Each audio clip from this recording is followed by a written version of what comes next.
എല്ലാവർക്കും നമസ്കാരം. സൗന്ദര്യലഹരി പഠനം 13-ാം ദിവസം. ഓം ശ്രീ മഹാദേവിയേ നമ. ഓം ആദിപരാശക്തിയേ നമ. ശ്രീ മഹാത്രിപുരസുന്ദരിയേ നമ. സൗന്ദര്യലഹരി ശ്ലോകം 13. നരം വർഷീയാംസം നയനവിരസം നർമ്മസു ജഡം തവ അപാംഗ ആലോകേ പതിത മനുധാവന്തി സദശ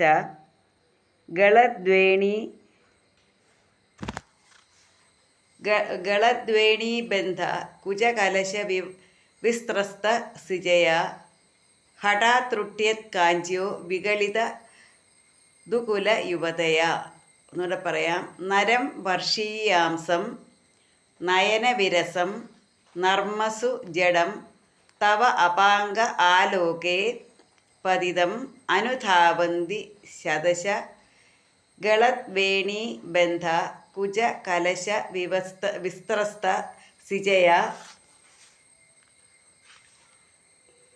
ഹഠാത് ത്രുട്യൽ കാഞ്ച വിഗളിത ദുകുല യുവതയ.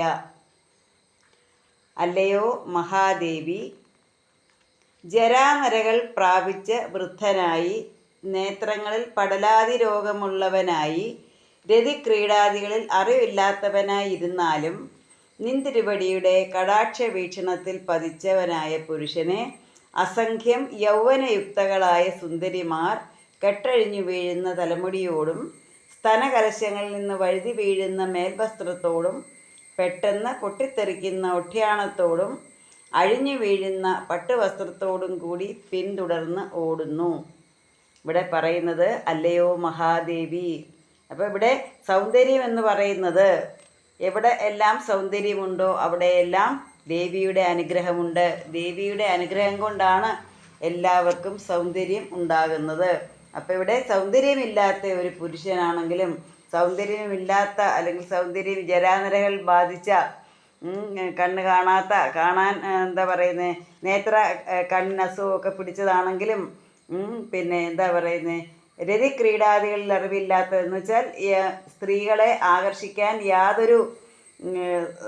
സ്ത്രീകളാൽ ആകർഷിക്കപ്പെടാത്ത പുരുഷനാണെങ്കിലും ജരാനരകൾ ബാധിച്ചവനാണെങ്കിലും കാണാൻ യാതൊരു വിധത്തിലും ആകർഷണീയതയില്ലാത്തവ പുരുഷനാണെങ്കിലും ആ പുരുഷൻ ദേവിയെ ഉപാസിച്ചാൽ ആ പുരുഷന് ദേവിയുടെ അനുഗ്രഹമുണ്ടെങ്കിൽ എന്തു ചെയ്യുമെന്നാണ് പറയുന്നത്. നിന്തിരുവടിയുടെ കടാക്ഷ വീക്ഷണത്തിൽ പതിച്ചവനായ പുരുഷനെ അസംഖ്യം യൗവനയുക്തകളായ സുന്ദരിമാർ, അപ്പം അസംഖ്യം എണ്ണമറ്റ യൗവനയുക്തകളായ സുന്ദരിമാർ കെട്ടഴിഞ്ഞു വീഴുന്ന തലമുടിയോടും സ്തനകലശങ്ങളിൽ വഴുതി വീഴുന്ന മേൽവസ്ത്രത്തോടും പെട്ടെന്ന് പൊട്ടിത്തെറിക്കുന്ന ഒഠ്യാണത്തോടും അഴിഞ്ഞു വീഴുന്ന പട്ടുവസ്ത്രത്തോടും കൂടി പിന്തുടർന്നോടുന്നു എന്ന് പറഞ്ഞാൽ എന്താ? ഇങ്ങനെ കാണാൻ കൊള്ളാത്തവനായ പുരുഷനായാലും ജരാനരകൾ ബാധിച്ചവനായാലും ദേവീപ്രസാദമുണ്ടെങ്കിൽ അത് വളരെ ആകർഷണീയനായിത്തീരുന്നു. ആ പുരുഷൻ വളരെ ആകർഷണീയനും എന്താ പറയുന്നത് കാമദേവന് തുല്യമാകുമെന്നാണ് പറയുന്നത്. അപ്പം ദേവിയുടെ കടാക്ഷം ആണ് ഇവിടെ ആ പുരുഷനെ എന്താ പറയുന്നത് സുന്ദരനാക്കി തീർക്കുന്നത്. അങ്ങനെ കാമദേവന് തുല്യമായ ആ പുരുഷൻ്റെ പുറകെ യൗവനയുക്തകളായ ധാരാളം സ്ത്രീകൾ അസംഖ്യം യൗവനയുക്തകളായ സുന്ദരിമാർ സ്ഥലകാല ബോധം മറന്ന് ആ പുരുഷൻ്റെ പുറകെ ഓടുന്നു എന്നാണ് പറയുന്നത്. അത് പറയുന്നത് അസംഖ്യം യൗവനയുക്തകളായ സുന്ദരിമാർ കെട്ടഴിഞ്ഞു വീഴുന്ന തലമുടിയോടും സ്തനകലശങ്ങളിൽ നിന്ന് വീഴുന്ന മേൽവസ്ത്രത്തോടും എന്ന് വെച്ചാൽ ഓടിപ്പോകുന്ന വഴിക്ക് തലമുടിയൊക്കെ കെട്ടഴിഞ്ഞ് വീഴുന്നുണ്ട്.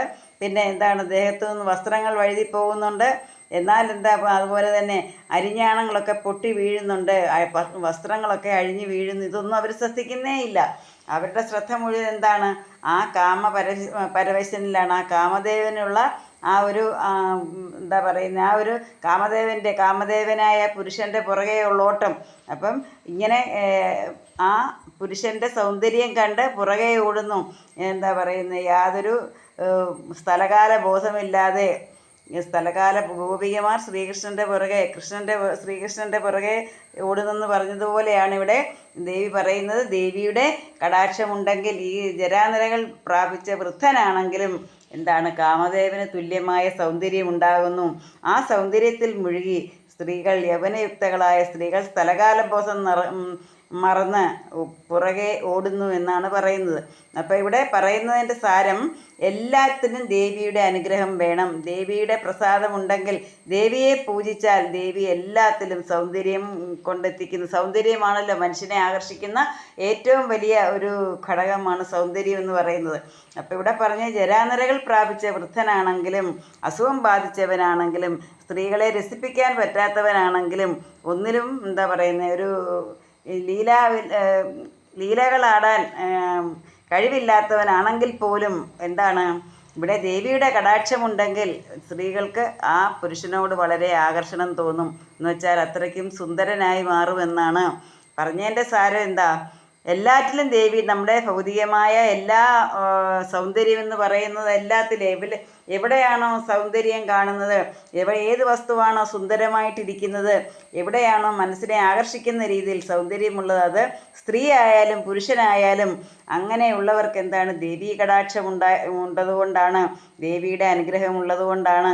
അപ്പോൾ നമുക്കും ദേവിയുടെ അനുഗ്രഹം വേണം. ദേവിയെ പൂജിച്ചാൽ, ദേവിയെ സ്തുതിച്ചാൽ ദേവിയുടെ അനുഗ്രഹത്തിനായി നമുക്കും പ്രാർത്ഥിക്കാം. കാരണം ദേവിയുടെ അനുഗ്രഹമില്ലാതെ ഒന്നും തന്നെ നമുക്ക് എല്ലാത്തിലും ഒരു സൗന്ദര്യം, ഒരു സുന്ദരത്വം വേണം, ആകർഷണം വേണം.